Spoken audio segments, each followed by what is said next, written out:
Bonjour Jacques, Bonjour Domiti, merci beaucoup d'être le nouvel invité de ces Astro-Rencontres. Bienvenue ici. merci de m'avoir invité. C'est toujours l'occasion de parler de sa propre démarche en astrologie notamment. Ouais, tout à fait. Alors c'est vrai que moi je te connais surtout par les billets que tu écris tous les mois dans l'Astro-Gazette de l'AFDAF. D'ailleurs, je t'en remercie, mais j'ai hâte de faire plus ample connaissance avec toi. Et est-ce que pour commencer, tu veux bien te présenter à travers ton thème natal? Oui, je veux bien. Euh, Oh, J'ai ok, un petit préambule néanmoins. vas-y, vas-y. En fait, on pourrait s'attendre, je sais pas, j'imagine que l'interview s'adresse à toutes sortes de personnes qui s'intéressent à l'astrologie, mais qui n'ont pas nécessairement une grande expérience parfois. Et donc, je crois que le préambule, c'est de dire que on ne peut pas, en observant, en analysant un thème, en déduire, tiens, cette personne est nécessairement, forcément, astrologue. Une information à donner pour qui illustre cela. J'ai un frère jumeau, un vrai jumeau, il n'est pas astrologue. Nous avons sans doute des affinités qui sont déjà liées du fait que nous avons la même hérédité, mais donc, dans le thème, il n'y a pas automatiquement l'indication, tiens, voilà le thème d'un astrologue. Bien Ah. d'autres enfants sont nés en même temps que mon frère et moi, et il faudrait faire une recherche pour voir combien là-dedans sont devenus psychologues ou chercheurs ou astrologues. Ok, ok, bah merci beaucoup pour ce préambule, Jacques. Et vous avez combien de minutes d'écart avec ton frère? J'imagine 15 minutes. Mais je suis né il y a déjà quand même pas mal de décennies et à l'époque, on avait très peu d'échanges sur des questions comme ça avec nos parents. Mes parents sont morts, sont décédés que j'étais encore assez jeune. J'ai pas pu donc, en devenant adulte, les interroger. Et donc, il y a beaucoup de choses qui sont restées dans l'ombre ou dans le non-dit. Et un petit détail, petite anecdote aussi, pour montrer que tout est relatif, c'est que maman, nous a-t-on dit par la suite, nous mettait un petit bracelet de couleur pour nous distinguer. Et un jour, elle nous a donné le bain, mais elle a enlevé le petit bracelet et puis elle ne savait plus où le remettre, chez qui le remettre. Et donc, il est possible que ce soit mon frère et que mon frère soit moi. Ah, c'est incroyable cette histoire. Donc, tout est relatif. Ouais. Ok, bon, eh ben merci beaucoup pour cette introduction. On a hâte de voir ton thème maintenant. Allez, je le partage. Tu le vois? Oui, oui. Moi, Ok, je l'ai souhaité très sobre.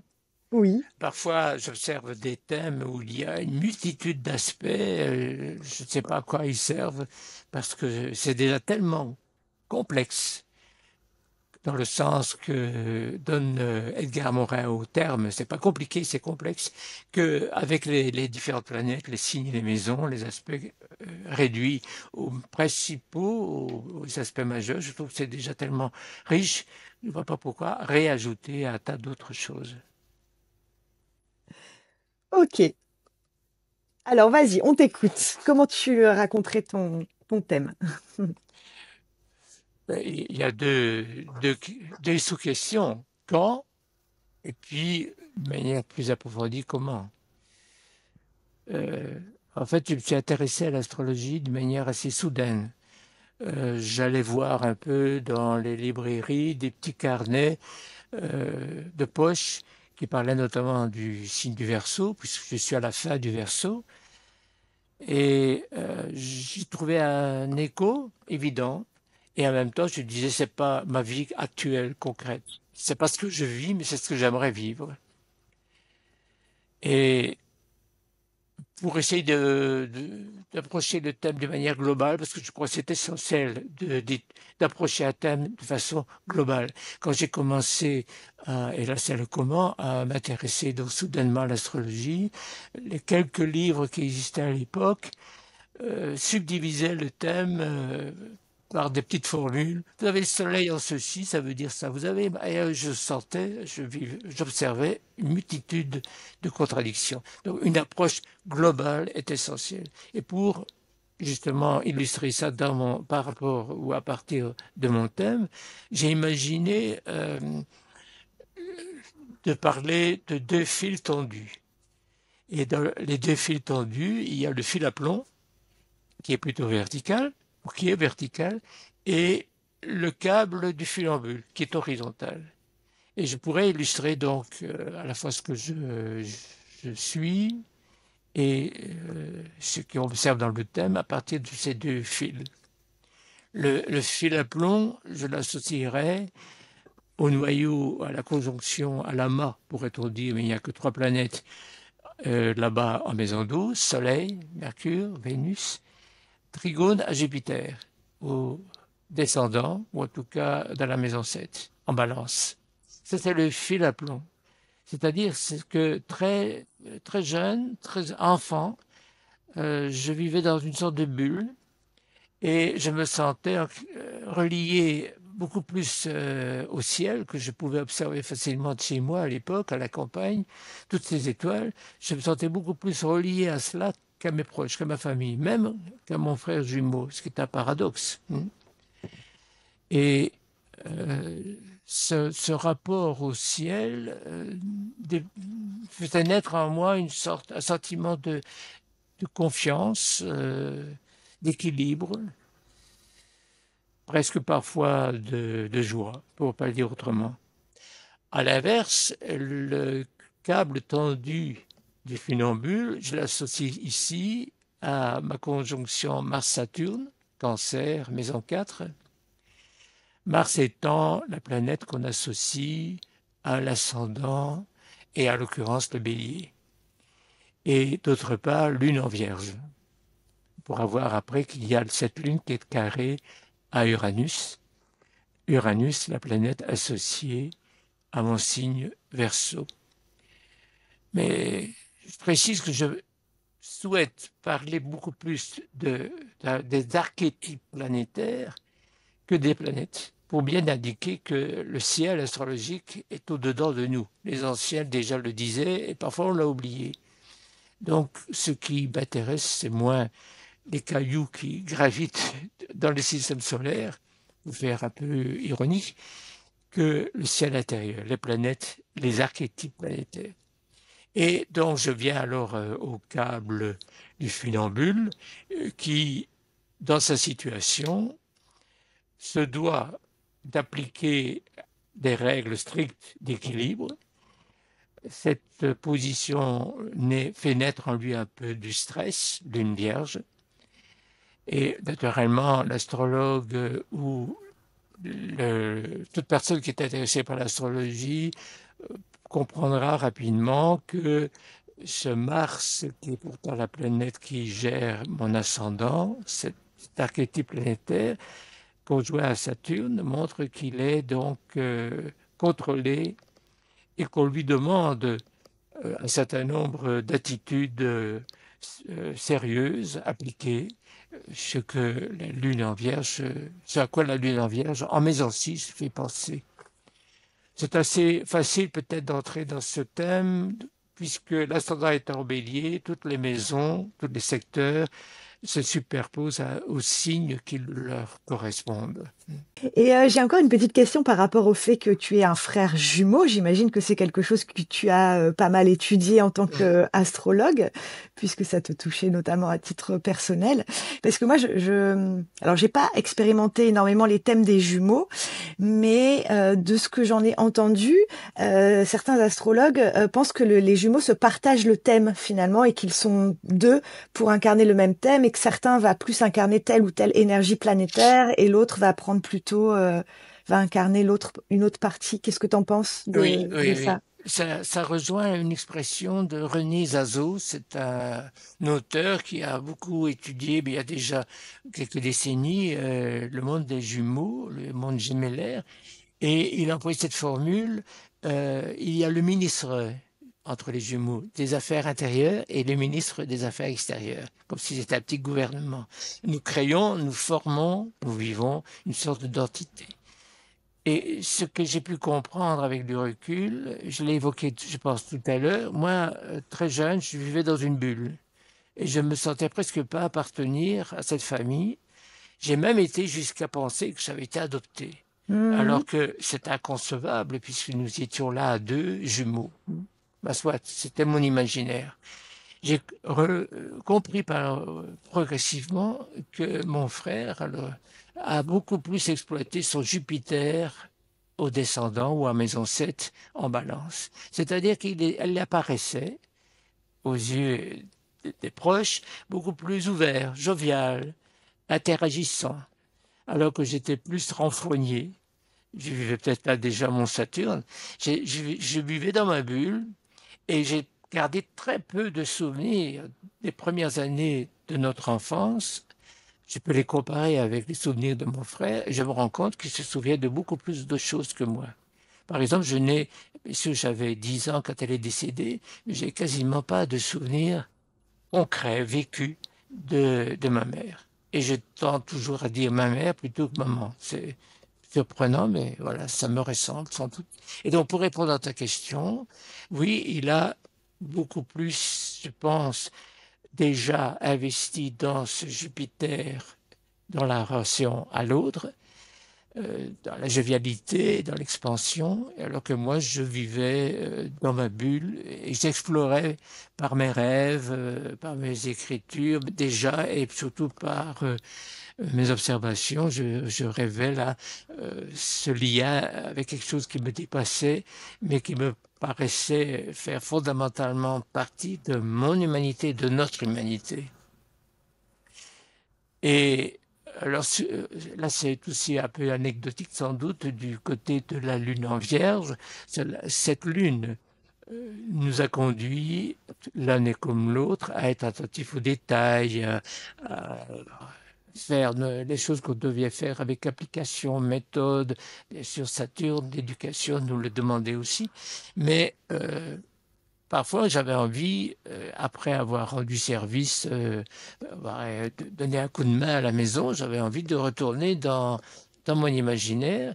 Et lui, comme il était beaucoup plus branché sur la famille, ben, il demandait, maintenant, qu'est-ce qu'on peut faire encore? Et moi, je lui en voulais un peu. J'ai dit, ben, arrête, je veux et je peux faire les choses qu'on me demande, mais le programme étant réalisé, retournons dans notre vie plus personnelle.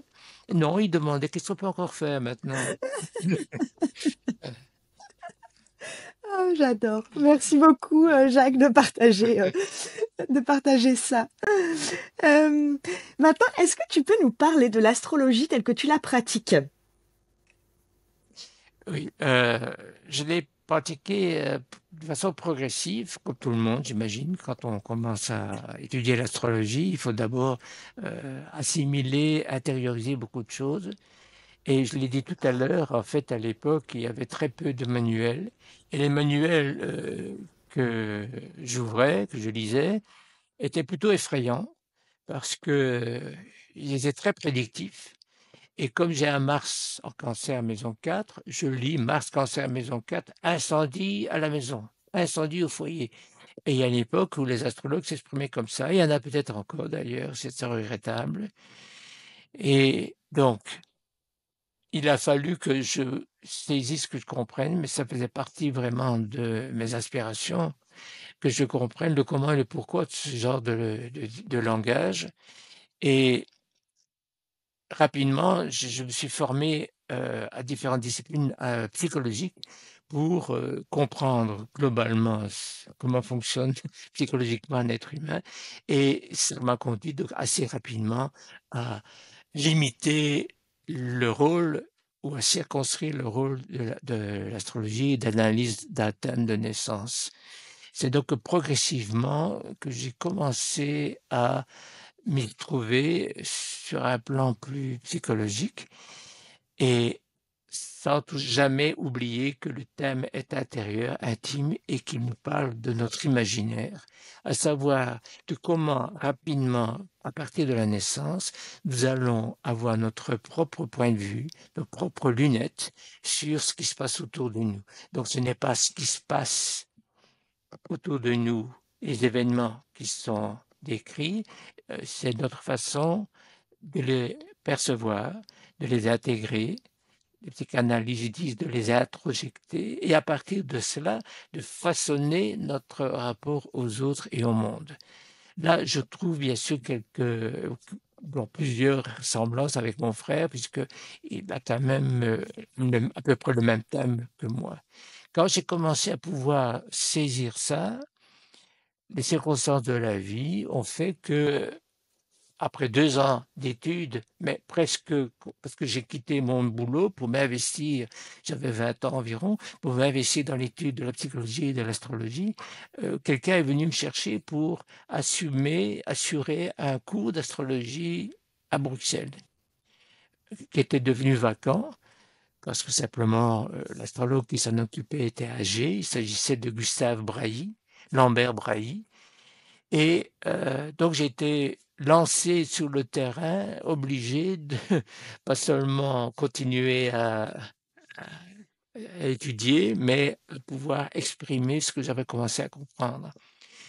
Et ça, c'est une première étape, ou déjà une deuxième. Après l'étude des manuels qui ne me convenaient pas, j'ai heureusement à un moment donné rencontré ou découvert le livre important d'André Barbeau, qui faisait les rapports entre astrologie et psychanalyse. Ça, c'était une clé. Puis après, aussi Rudyard, bien sûr, aussi une clé importante. Peut-être d'autres ouvrages. Jean-Pierre, c'est Jean-Pierre qui s'appelle Nicolas, Jean-Pierre Nicolas, qui approchait l'astrologie de tout à fait d'une autre manière, mais qui permettait d'approcher ça, de découvrir, d'utiliser ça comme une structure globale. Et aussi Claire Santagostini, Ruperti, qui m'ont aidé à comprendre que l'essentiel, c'était, on revient un peu à l'idée du fil tendu, de saisir le fil rouge d'un thème.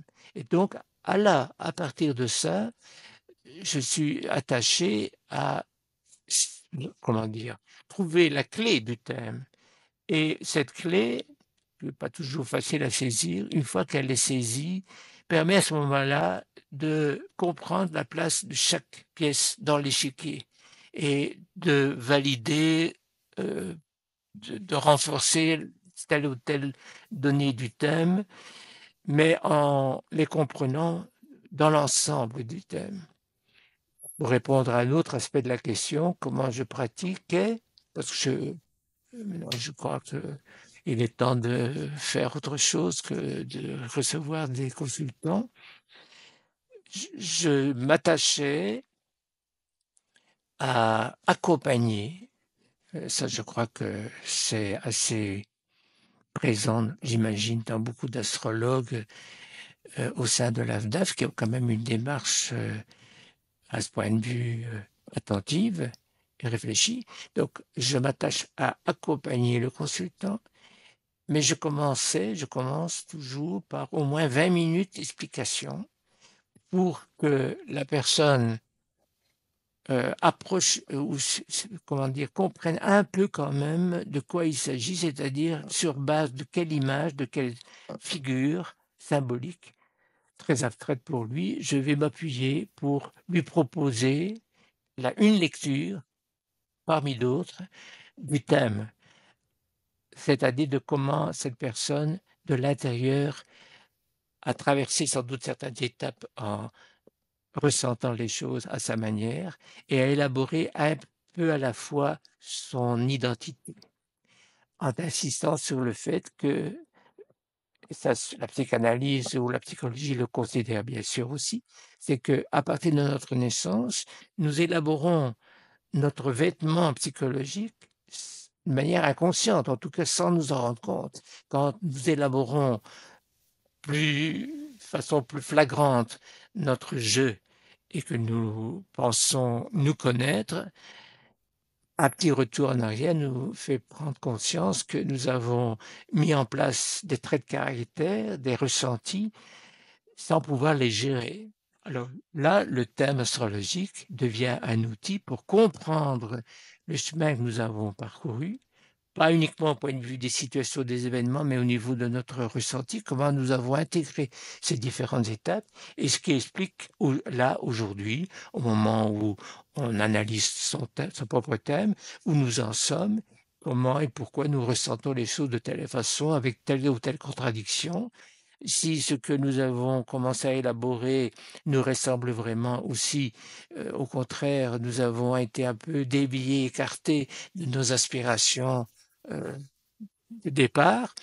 Et donc, à l'occurrence, chez moi, quel était le rôle du fil tendu du funambule avec Mars-Saturne et la Lune Vierge, en essayant d'être sage, appliqué? Est-ce que je vais m'en sortir? Est-ce que je suis à la hauteur, etc. Et puis l'autre fil qui me semble, à partir du fait ou compte tenu du fait que le Soleil en fait partie, là, ce fil est beaucoup plus ouvert et correspond plus à ma tonalité Verseau et aussi, en l'occurrence, uranienne, puisque c'est la planète correspondant au Verseau. Et je termine, après avoir rapidement donné la possibilité à la personne de suivre mon raisonnement, je vais donc alors lui proposer une lecture en sachant que, en insistant sur deux points importants, il me semble, dire à la personne, soyez surtout attentif à l'écho que cela fait en vous. Soyez aussi averti, informé que ça ne cesse d'évoluer et donc il ne s'agit pas du tout d'être figé dans cette expression actuelle de votre cheminement, de votre personnalité. Et troisièmement, voyons aussi en quoi, quand vous aurez réagi à ce que je vais vous présenter, en quoi, sur certains points, vous en faites trop. Qu'est-ce que j'appelle en faire trop? Mais par exemple, c'est mon cas avec ce Jupiter en balance et à la maison 7, j'apprécie d'être apprécié. Voire je recherche d'être apprécié.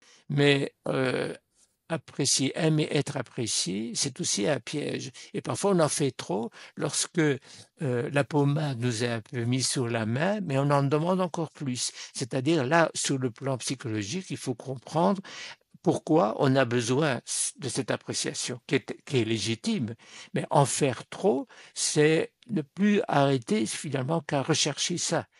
Et à un moment donné, c'est de se réjouir si on a pu transmettre, partager quelque chose de positif, si on a pu apparaître comme étant plaisant vis-à-vis des autres, se réjouir de ça, n'aimer pas s'abaisser pour le rechercher davantage.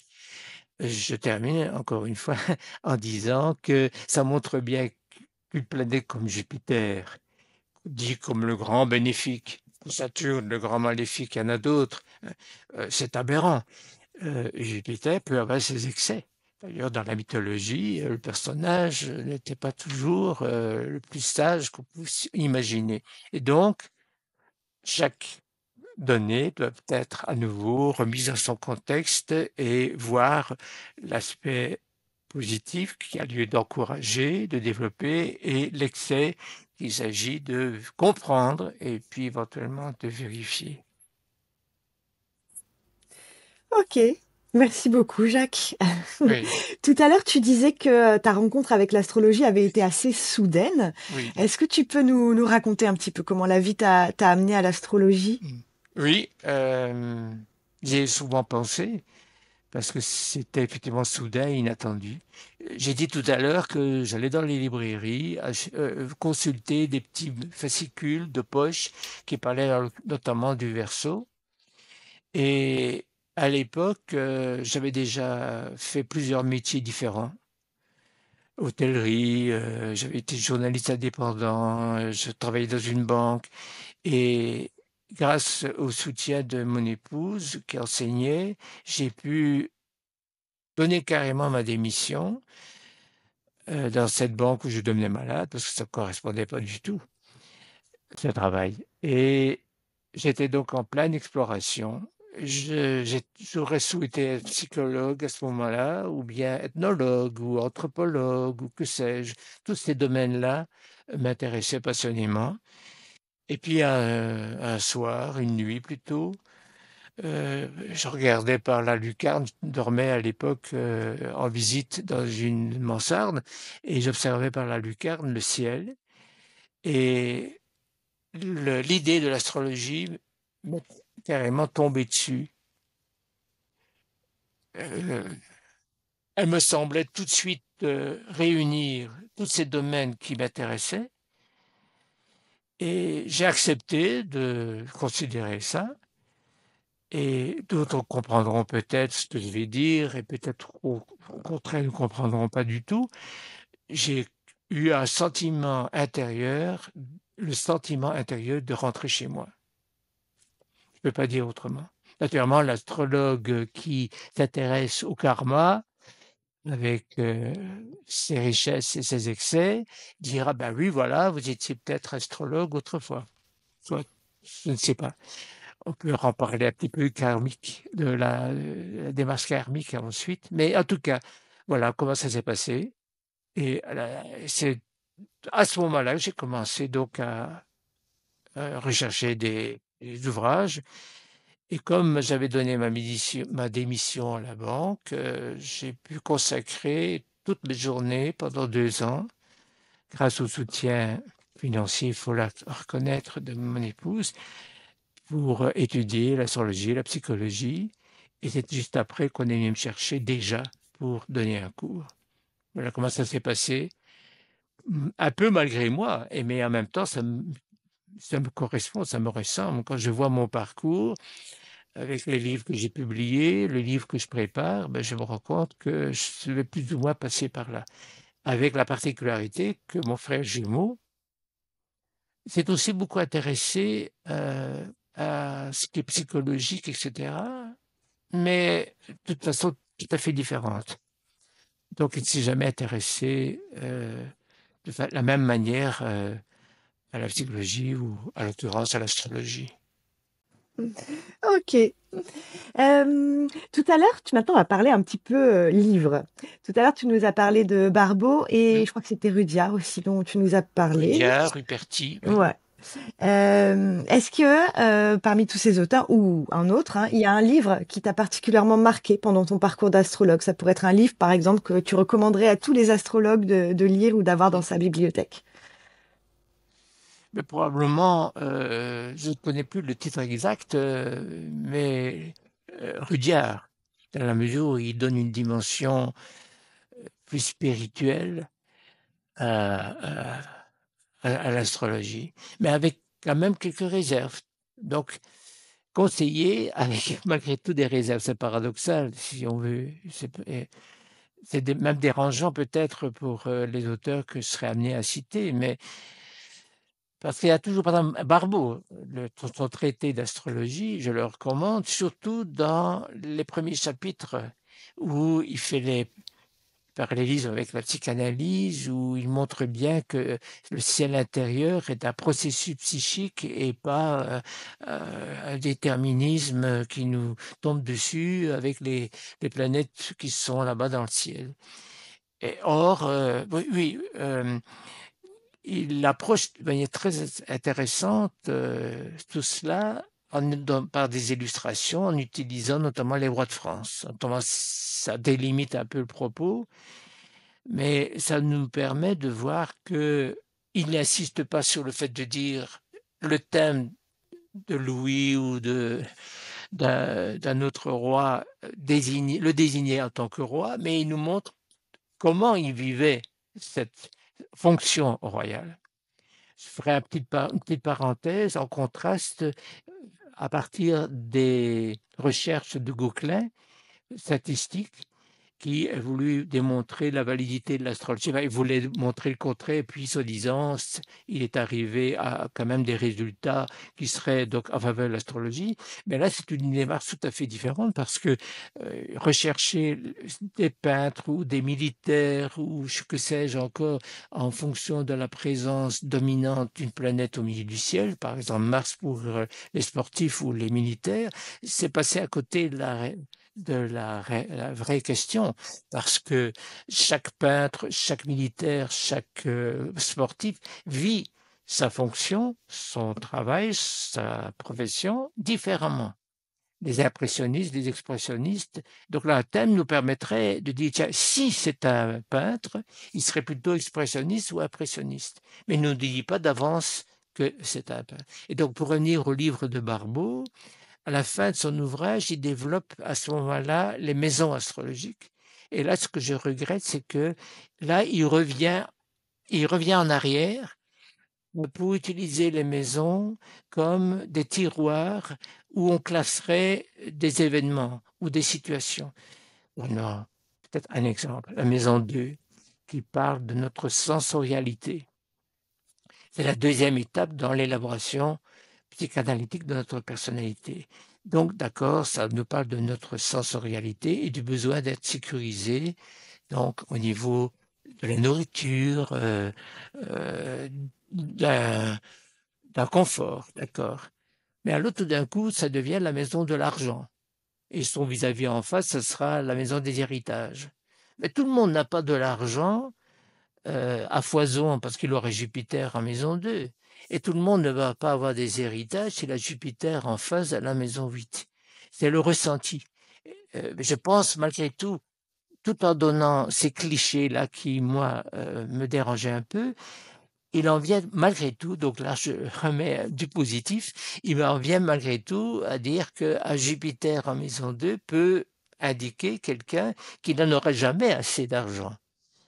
Comme je disais tout à l'heure, quelqu'un qui n'a jamais assez de compliments ou de gratification extérieure. Et un Saturne indique peut-être quelqu'un qui se satisfait de peu. Si on utilise donc les maisons astrologiques avec des clichés pour dire, tiens, vous allez avoir beaucoup d'argent, ou ne faites rien de votre vie, ça va vous tomber dessus comme ça, ou au contraire, avec Saturne, ça ne sert à rien de ramer, de toute façon, vous serez toujours en déficit. Ça existe. Ça a existé et ça existe encore en astrologie. Il faut remettre ça tout à fait en question. Donc, pour revenir à ta question, quel livre conseiller? Oui, des livres de Rudyard, oui, le traité d'astrologie de Barbeau. Il y a aussi Jean-Pierre Nicolas, bien que ce soit très technique, un peu froid, hein, ça manque un peu de chair parfois, mais voilà. Sinon, même si j'ai un Jupiter au descendant, ça me gênerait de conseiller mes propres livres. On peut les trouver si on veut. Ok, c'est noté. Si le Jacques là de 2025 pouvait souffler un conseil au Jacques débutant en astrologie, ce serait lequel? D'éviter, comme je l'ai fait à un moment donné, d'analyser un thème en passant successivement d'une planète à l'autre, parce qu'on ne découvre que des contradictions. Éventuellement de s'aider, de se faire aider par un programme informatique qui propose des interprétations. Mais en faisant, comme j'ai dit tout à l'heure à propos de mes échanges avec le consultant, entendez avant tout l'écho que cela fait en vous. Et donc, sûrement pas de faire un listing, tiens, planète, ça veut dire ça, ça, et puis après quoi? On a un puzzle, mais on ne sait pas comment emboîter les pièces du puzzle. Donc, dans le prolongement de ça, le mieux, oui, le mieux possible, euh, voir comment étudier un thème de manière globale. Comment on peut saisir ce que j'ai appelé tout à l'heure le fil rouge, la clé du thème. Et bien sûr, d'autres conseils, c'est accompagner le consultant, le relativiser le propos qu'on tient, d'autant plus que tout astrologue je pense, en tout cas c'est mon cas, après la consultation, c'est que je constate ou comment je vais dire ça? Je me rends compte que j'aurais pu dire les choses autrement ou une idée, une intuition nouvelle me vient. J'aurais pu exprimer les choses de manière plus claire ou en insistant sur ceci ou cela. Ça vient par la suite parce que quelqu'un qui, fait de l'astrologie comme j'essaye là de l'exposer, étudie le thème avant de rencontrer son consultant, je peux le suggérer aussi, et vit presque avec le thème pendant un petit temps, et puis continue un petit temps aussi après à le ressentir. Personnellement, je préparais mes thèmes au moins un jour ou deux avant, et des situations, des lectures faisaient que ça faisait écho en moi et je reliais ça et je disais: «Ah, je vais pouvoir utiliser cette image pour pour exposer, pour éclairer tel ou tel donné du thème». Ceci suppose je n'ai jamais été un commercial parce que j'ai fait d'autres choses en parallèle pour vivre, comme on dit financièrement et donc ça suppose que je ne passais pas d'une consultation à l'autre, tant mieux s'il y a des astrologues qui font fortune, j'en ai connu un, mais pour moi, ça veut dire qu'on n'a pas le temps, d'être en relation presque intime avec son consultant et de partager, «Tiens, votre vécu, il fait écho comme ça en moi, je partage ça avec vous, qu'en pensez-vous?» Maintenant, pour terminer, j'aime bien dire terminer parce que je sais que je suis bavard. Quand on me met en contact avec le domaine de l'astrologie, ou sinon je suis plutôt taiseux, maison douce, je suis dans ma bulle. C'est important aussi, et j'ai perdu le fil, ça c'est très uranien, j'ai perdu le fil. Qu'est-ce que je voulais dire? C'est une précaution à prendre. Ça va revenir, je pense. Faisons confiance, ça va revenir. Oui, ça va revenir. Surtout que j'aimerais rebondir sur ce que tu as dit sur le conseil. Effectivement, le fait de ne pas lister tous les aspects planétaires, les placements les uns après les autres, mais de trouver la clé du thème, c'est un très beau conseil. Mais alors, comment, qu'est-ce que tu lui donnerais oui, comme conseil concret pour y arriver Ah à oui, oui, capter à cette trouver clé? la clé, oui. Euh, mais c'est venu progressivement et cela est devenu une habitude chez moi, alors que je l'utilisais pas du tout au début, c'est de m'intéresser aux nœuds lunaires. Mhm. Donc, nœud sud et nord.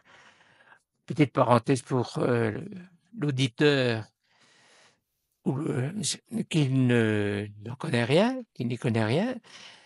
C'est de même que la Terre fait, présente un axe incliné par rapport à l'écliptique, le déplacement de toutes les planètes et du Soleil, la trajectoire de la Lune fait également un axe par rapport au plan de la Terre où on se trouve. Ce qui veut dire que la Lune monte dans le ciel, apparaît dans le ciel de plus en plus haut, avec ses différentes faces, et puis disparaît de l'autre côté de la Terre. Les points où la Lune est censée se trouver vraiment à l'horizon, d'un côté sud, de l'autre côté nord, s'appellent les nœuds lunaires. Donc c'est un peu comme si c'était un deuxième zodiaque. Il y a le zodiaque solaire que nous connaissons, auquel on s'intéresse, rien à voir avec le zodiaque sidéral. On peut en parler si on veut, mais avant tout, il faut considérer les choses sur la Terre et le zodiaque lunaire. Alors, je commençais à m'intéresser aux nœuds lunaires. J'ai testé ça par rapport à mon vécu, par rapport au vécu des personnes que je connaissais très bien. Et je me suis rendu compte qu'il y avait moyen, là aussi, de retirer quelque chose pour autant qu'on fasse la même démarche. Quel écho cela fait en vous? Je ne me suis pas intéressé à l'aspect karmique. C'est le moment peut-être d'en toucher un mot, parce que c'est vrai que les nœuds lunaires sont souvent interprétés sur base des nœuds du karma, en considérant que du côté sud, ce serait nos vies antérieures, et du côté nord, ce vers quoi on devrait tendre actuellement. Moi, je constate plutôt que d'un côté, ce serait ce qu'on mettrait en place quand on commence à construire le puzzle de notre vie, d'une façon, comme j'ai dit pendant l'enfance, relativement spontanée mais inconsciente. Et puis, comment on peut, ayant mis tous nos outils en place, les comprenant comment et pourquoi ils sont là et comment on peut les utiliser, construire, aller vers une nouvelle étape d'accomplissement. De façon sous-jacente, ça suppose que nous avons tous une sorte de dessin yin en vie, de projet de vie, qui n'est pas un déterminisme, qui est simplement une aptitude qui nous est transmise. Nous inscrivons quelque part dans la grande ligne du temps, nous faisons partie d'un corps collectif commun, l'humanité, et nous avons tous idéalement à mettre le doigt sur tiens, quelle est mon unicité, quelle est ma singularité, qu'est-ce que je peux apporter comme pierre à l'édifice. Et c'est en allant vers le nœud nord qu'on découvre que ce qu'on a rassemblé comme aptitude, outil, peut pouvoir servir à cela. Personnellement, ce nœud nord Gémeaux, maison 3, proche d'Uranus, me conduit à tâcher de partager ma compréhension, ma connaissance de l'astrologie, de la psychologie, de notre rapport à l'univers, à travers des écrits, à travers des conférences et des exposés. Donc, pour revenir à la question de départ, le fil rouge, personnellement, je le trouve là. Mais avec beaucoup de prudence, bien sûr. Parce que si on lit un ouvrage d'astrologie karmique, on va découvrir des choses parfois atroces. Vous avez été assassin, vous avez battu votre femme, que sais-je, dans une autre vie. Maintenant, vous devez réparer tout ça. Donc, laissons ça de côté.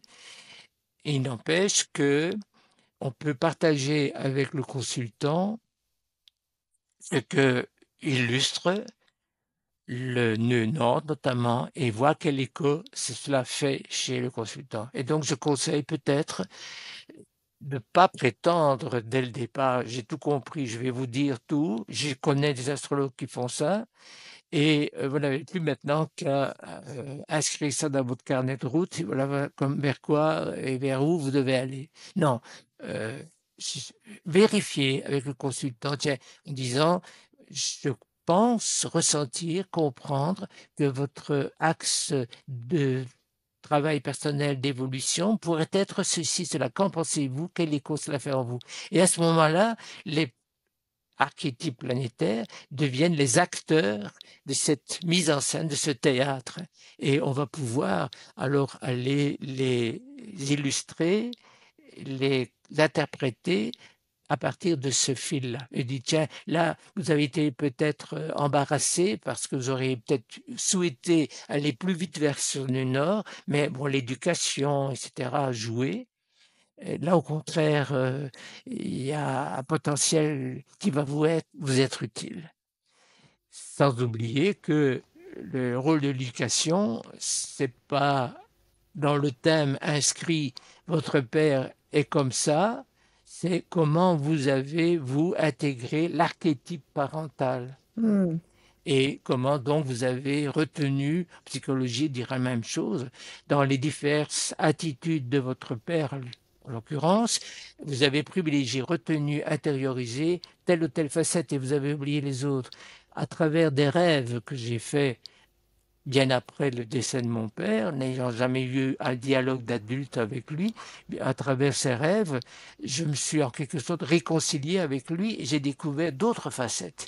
Hmm. Je n'irai pas jusqu'à dire que j'ai eu des contacts avec lui. Tout ça se passe dans mon imaginaire, mais j'ai rétabli, remodifié les images que je pouvais avoir de lui. Et j'ai surtout intégrer mon propre Saturne plutôt que d'avoir toujours cette image, cette exigence parentale sur mes épaules. Mhm. Ok, ok. Merci Jacques. Je pense qu'avec tout ça, tu as répondu à la question comment tu entres dans un thème. Oui, enfin, j'espère. Je C'est- pense. Parce que je te l'avais pas encore posé, mais c'est Oui. venu naturellement. Question suivante. Jacques, si tu pouvais recevoir chez toi ce soir, le temps d'une soirée, n'importe quel astrologue, qu'il soit encore vivant ou décédé, qui inviterais-tu? Ruperti, peut-être. Ruperti. J'ai eu l'occasion de travailler avec lui. Aussi un astrologue que sans doute on ne connaît pas en France, qui faisait de l'astrologie karmique, mais dans le sens que j'ai un peu remis en question, pas vraiment dénoncé, mais que j'ai remis en question. Bah, il a fait fortune, parce que naturellement, quand l'astrologue dit qu'il va révéler tout ce qu'on a fait avant et ce qu'on va devoir faire, ça intrigue les gens, parfois ça les a peur, ça leur fait peur, mais ça les rassure aussi parfois. Alors pourquoi je souhaiterais le recevoir alors que c'était un ami, mais que j'étais pas d'accord avec sa démarche? Parce que avec le recul, il est décédé il y a déjà 20 ans, je pense. Avec le recul et avec ce que j'ai pu entre-temps digérer, intégrer, je souhaiterais mieux dialoguer, mieux débattre avec lui et mieux comprendre comment et pourquoi il utilise cette forme d'astrologie. Je Une petite réponse quand même qui me vient, c'est que il le faisait sans doute parce que ça lui rapportait beaucoup, parce que c'était quand même quelqu'un qui est très très proche, très intéressé par l'argent, et aussi je pense qu'il y a un acte d'évidence, de foi qui fait qu'on ne le remet pas en question. Ça a été très loin pour lui malheureusement, parce il était persuadé qu'il était comment on va dire, avec une tonalité plutonienne dans son thème, qu'il était persécuté. À un moment donné, il est tombé malade, il était persuadé que c'était de la magie noire, parce que l'astrologie, malheureusement, dans l'esprit de certains, voisine tous ces mondes-là. Je les ai approfondis, je crois qu'il ne faut pas les rejeter d'emblée, il faut les comprendre, les étudier pour pouvoir ensuite les resituer correctement. Et, et plutôt que de se faire soigner, ben, il a fait toutes sortes de mises en pratique de magie soi-disant contraire, magie blanche, pour essayer de se débarrasser de ce qu'il était en fait purement physiologique. Il était persuadé que c'était euh, de mauvaises intentions vis-à-vis de lui. Il en est mort. Que quand c'était vraiment grave, c'était trop tard. C'est pour dire, mais alors, donc je souhaiterais pouvoir dialoguer avec lui pour comprendre comment et pourquoi il y faisait crédit et essayer peut-être le faire changer un petit peu vers quelque chose de plus dynamique, de plus ouvert, de plus évolutif que ces carcans qu'il mettait parfois dans l'esprit de ses consultants. Ok, ok. Bon, ben, j'espère que tu passeras une bonne soirée.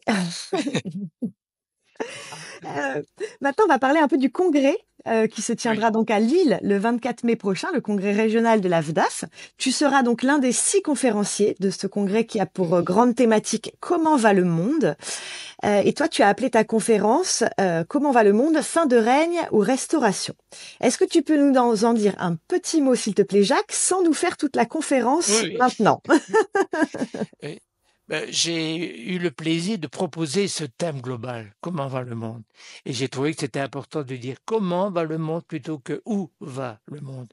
Si on avait donné comme titre où va le monde, le public se serait peut-être attendu à ce que, et peut-être que certains intervenants le feront, c'est leur liberté, que le public s'attendrait à ce que on dise, ben voilà, voilà ce qui va se passer, vers quoi on va évoluer. Et bon, c'est vrai qu'on est dans une situation assez très difficile pour différentes raisons écologiques, politiques, euh, comment dire, je ne trouve pas le terme, soit collectivement, on est dans un moment charnière. Et donc, je pense que c'est important de débattre de cela. personnellement, j'ai employé une formulation un peu poétique peut-être ou un peu philosophique. Si tu veux la répéter, parce que je n'ai pas le titre ici, la deuxième partie, c'est restauration ou Fin de règne ou oui, restauration? voilà. Mais c'est pas dans le petit détail qui est ajouté, j'indique que peu importe comment je l'ai écrit, que en fait toutes les grandes civilisations, toutes les cultures sont, comme disait Paul Valéry, mortelles. Nous vivons des cycles. Et donc, je voudrais mettre l'accent sur cet aspect-là, les grands cycles, avec les coïncidences entre la Rome antique, par exemple, et aujourd'hui, non pas pour faire des calques, pour dire, voilà, c'est identique, mais pour observer, malgré tout, que l'humanité, globalement, vit des périodes d'adolescence, de maturité, puis de remise en question. Elle devrait progresser idéalement en temps au niveau de son, pour reprendre un terme de Hubert Reeves, le fameux astrophysicien, elle devrait développer son humanitude, son attitude humaine, et malheureusement, elle va dans vers des actions et des attitudes tout à fait contraires. Le consumérisme, la division, le fondamentalisme, que sais-je encore. Et observer ces cycles, c'est nous mettre en évidence les impasses dans lesquelles nous tendons parfois. Et l'astrologie n'est pas là à ce moment pour nous dire ben, tel aspect, peut-être que d'autres le feront, va résoudre ou bien va accentuer. Moi, je vois ça plutôt, encore une fois, de même que chaque personne vit individuellement des cycles psychologiques de mise, de construction de personnalité et puis d'accomplissement de réalisation, globalement, l'humanité aussi vit en manière spirale à travers différentes cultures, différentes civilisations, qui sont à chaque fois des expressions de l'humain, à la fois en raison de l'évolution intérieure donc de l'imaginaire collectif, mais en même temps aussi en fonction de l'environnement et de ce qui se passe à l'extérieur, parce que nous sommes constamment en interaction entre le dedans et le dehors. Et donc, je vais essayer d'indiquer en quoi les aires, si je peux le dire, les aires zodiacales notamment éclairent cela, en Occident tout au moins. Je vais éviter le piège qu'on a pu observer ces dernières décennies de dire qu'avec l'ère du Verseau, tout va aller bien. Au contraire, il y a un certain radicalisme saturnien et uranien qui apparaît et auquel nous devons être attentifs. Mais je vais essayer d'approcher ça aussi d'une manière plus métaphorique et poétique. C'est pour ça que j'ai demandé à Marc Brun, l'organisateur du congrès, de passer en dernier, parce que je voudrais donner une tonalité différente, tout en étant le plus clair et dialectique, pas dialectique, mais didactique possible, mais en même temps apporter une tonalité plus poétique, toujours pour revenir à ce leitmotiv, à savoir que, à l'occurrence, les auditeurs entendent l'écho que cela fait, cela fera en eux. Donc, je voudrais plus faire vivre une expérience pour approcher ce que j'ai essayé d'exposer ici, vivre cette expérience plutôt que de donner une théorie qu'il n'y a plus qu'à accepter. Ok, ok. Bah, merci beaucoup, Jacques. Pour vous inscrire, ça se passe sur le site de l'AFDAF et ça approche la date. Mm. Jacques, maintenant, si tu pouvais laisser ici une question que je poserai de ta part à l'astrologue que je vais interviewer après toi, ce serait laquelle? Alors, je peux la lire parce que elle est élaborée. Ok. Hein, et éventuellement, si c'est nécessaire, je l'enverrai par mail. Mais je vais la lire parce que, en fait, il y a une introduction pour contextualiser, situer le cadre de la question et pour essayer de la rendre claire. Voilà. Pour introduire ma question, considérons l'immensité de l'univers et faisons l'hypothèse, aujourd'hui presque certaine, qu'il y a d'autres formes d'intelligence extraterrestres, c'est une hypothèse, qui ont évolué dans des environnements très différents du nôtre, sur d'autres terres et dans d'autres systèmes solaires, si on peut les appeler systèmes solaires. Alors, considérer cela, faire l'hypothèse de cela, c'est examiner d'autres relations entre le ciel intérieur et l'environnement céleste. C'est s'intéresser à un autre zodiaque, s'il existe. On peut dire ça autrement, c'est considérer que l'ADN psychique de l'humain, la psyché, l'imaginaire, interagit avec un ADN biologique considérablement autre. Peut-être que les êtres vivants ont tout à fait d'autres formes, mais aussi avec d'autres formes de vie, d'autres civilisations. Et je termine l'introduction, cela relativise complètement notre propre astrologie. Et j'ajoute qui, déjà, est sans doute peu adaptée aux différentes cultures présentes sur Terre. Par exemple, l'imaginaire qui est le nôtre en Occident n'est pas le même de l'imaginaire oriental. Je dirais chaque culture, chaque astrologie. Voilà la question maintenant. Malgré ces différences, vois-tu une part d'universalité sous-jacente à cette immense diversité d'expériences de l'être? De l'être, c'est difficile. Les philosophes parlent de l'être en soi, mais tout le monde n'est pas habilité ou habitué à ce genre de formulation. Alors, expression d'un principe fondamental qui, dans l'univers, ou du moins dans le nôtre, sous-tend, traverse toutes les formes de vie et d'intelligence. Alors, ce que ça veut dire? Ça veut dire que, bon, je souligne, même sur la Terre, qu'il y aurait différentes formes d'astrologie. Si on considère un autre système planétaire solaire, ce serait une autre astrologie, peut-être tout à fait d'autres développements de culture, de civilisation, mais indépendamment ou malgré cette grande diversité, est-ce qu'il y aurait malgré tout dans l'univers un processus unique d'élaboration, d'immanence, si on veut, d'émergence de l'être, et en évitant d'associer ça à Dieu. Il ne s'agit pas de fantasmer à propos d'un personnage quelque part, simplement en reliant peut-être à quelques lois fondamentales, et l'une d'elles, ne fût-ce qu'une, c'est la gravitation. Je ne veux pas dire par là que dans la réponse, il faut tenir compte de la gravitation, mais ça veut dire que partout dans l'univers, les choses sont sans doute différentes, mais dans notre univers, il y a peut-être des lois fondamentales. Et donc, est-ce qu'il y a un principe d'humanité? Mais le mot peut-être ne convient pas, parce que cette intelligence est peut-être tout à fait différente que de notre humanité. Mais est-ce qu'il y a un principe d'intelligence ou d'être qui, de manière sous-jacente, se déploie chaque fois naturellement à travers un espace, un environnement, un système planétaire, une biologie différente? Bah, écoute, Jacques, je te décerne la palme de la question la plus longue. C'est déjà ça. J'espère que, je ne sais pas encore qui est-ce, mais j'espère que l'astrologue qui va te succéder a un Mercure costaud, hein.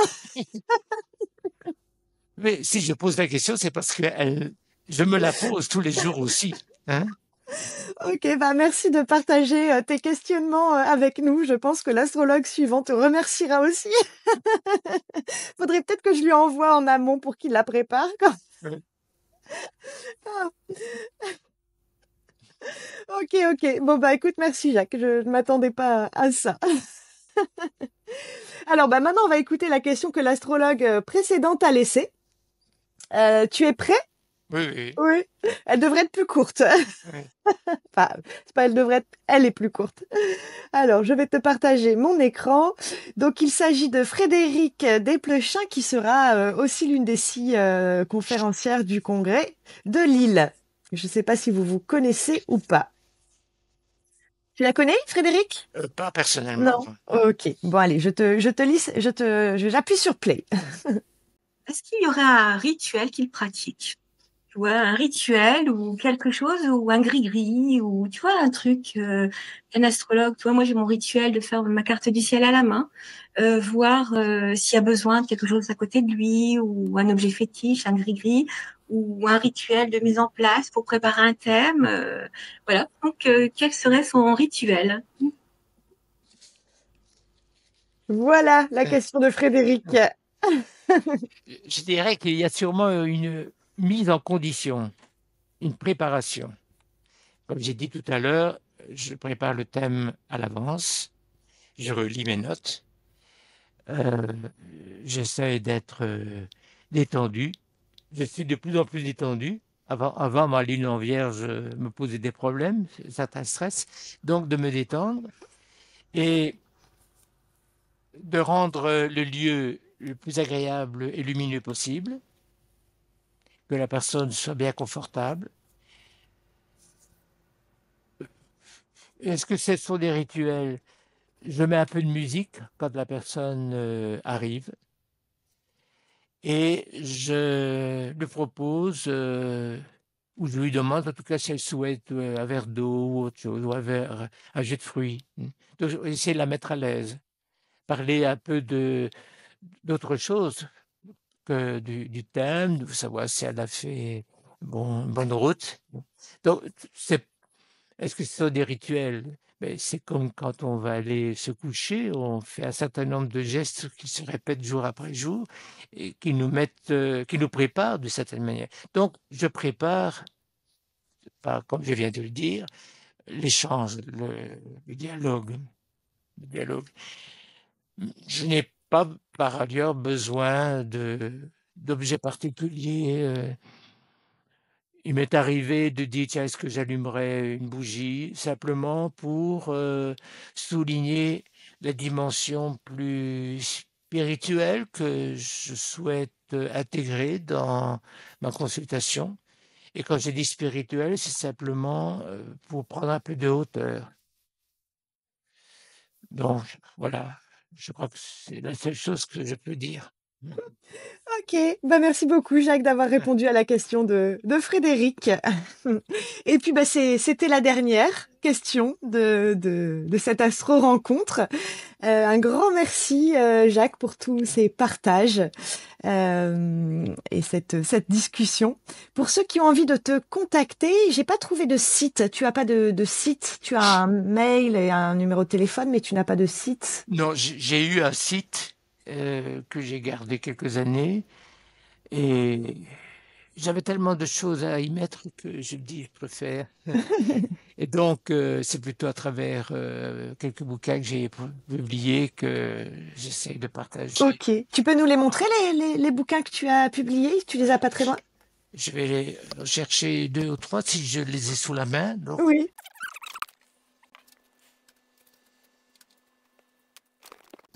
voilà, tu m'entends? Oui. Mais le plus ancien est celui-ci,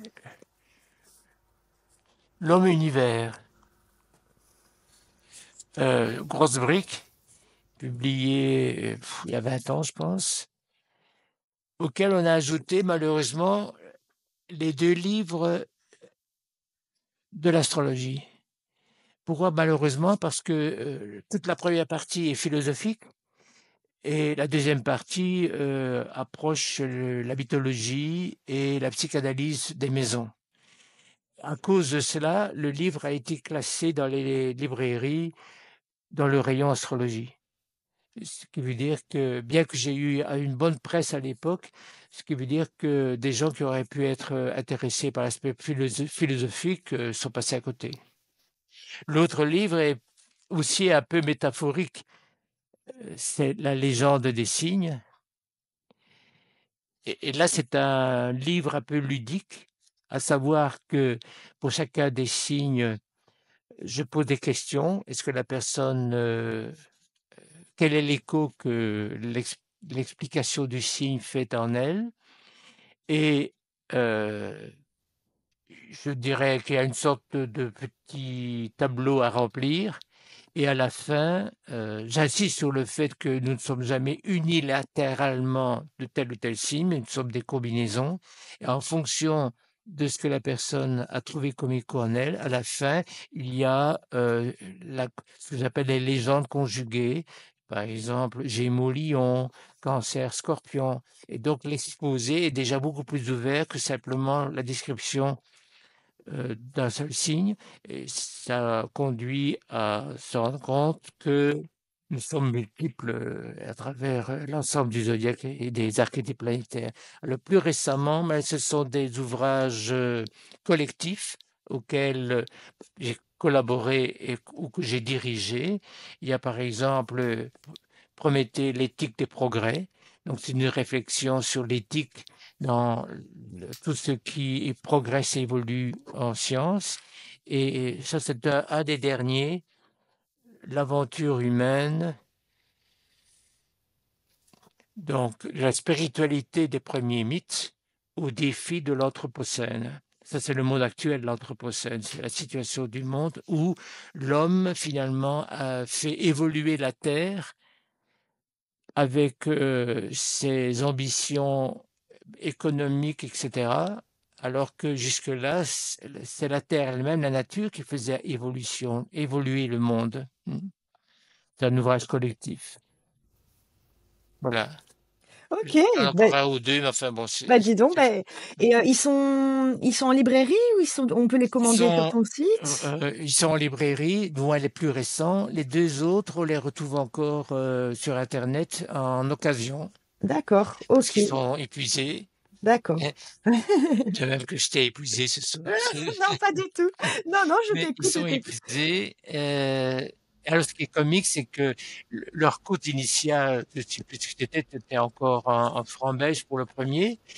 Il y en a certains qui sont vendus à des sommes, je ne sais pas pourquoi, peut-être parce qu'on les considère comme rares. Bah oui, s'ils sont plus édités, tout de suite ils prennent de la valeur. Bon bah merci beaucoup Jacques. Pour te contacter, je laisse quand même ton mail pour si des gens veulent te contacter. Oui, vanessejacques@gmail.com. sans point, oui. Euh, Jacques en continu. oui, c'est Oui. ça. vanessejacques Mm. arobase gmail.com. Et puis on te retrouve au congrès de Lille le 24 mai. C'est ça. Merci beaucoup Merci. Jacques. Merci pour cette occasion et merci pour ta patience, Je t'en prie. ton écoute et ton sourire aussi. C'était un plaisir. Merci Jacques. Merci beaucoup pour tout ce que tu nous as partagé. Au plaisir.